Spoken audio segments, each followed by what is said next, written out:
வருமானத்தை மறைத்ததாக 1.5 கோடி அபராதம் செலுத்த உத்தரவிட்டதை எதிர்த்து விஜய் வழக்கு தள்ளுபடி செய்க என்று கூறப்பட்டிருக்கிறது. இது தொடர்பான வருமான வரித்துறை வாதம் தொடர்பான விளக்கங்களை கொடுப்பதற்காக செய்தியாளர் மதன் இணைகிறார். மதன், விவரங்களை பகிர்ந்துக்கலாம்.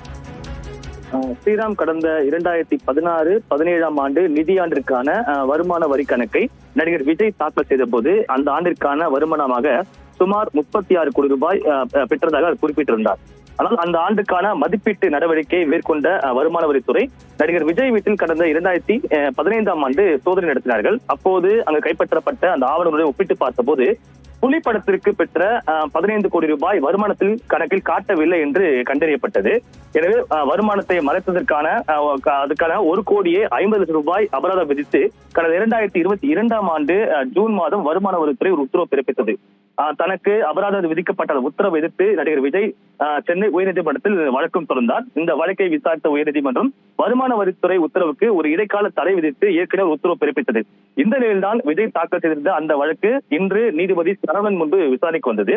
அப்போது விஜய் தரப்பை பார்க்கும்போது அபராதம் விதித்து கடந்த 2019 ஆண்டு ஜூன் மாதம் 30ஆம் தேதிக்கு முன்பே உத்தரவு பிறப்பித்திருக்க வேண்டும்.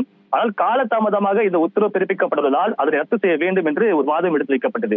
ஆனால் வருமான வரித்துறை தரப்பை பார்க்கும்போது வருமான வரி சட்டப்படி நடிகர் விஜய்க்கு அபராதம் விதித்து சரிதான் என்று தெரிவிக்கப்பட்டது. இதையடுத்து இதே போன்ற வேறொரு வழக்கில் பிறப்பிக்கப்பட்ட அந்த உத்தரவின் நகலை தாக்கல் செய்ய வேண்டும் என்று நடிகர் விஜய்க்கு தற்போது உத்தரவிட்ட சென்னை உயர்நீதிமன்றம் இந்த வழக்கு விசாரணை மீண்டும் அக்டோபர் 10ஆம் தேதிக்கு தள்ளி வைத்துள்ளது. ஸ்ரீராம், விவரங்களை வழங்கியதற்கு நன்றி மதன்.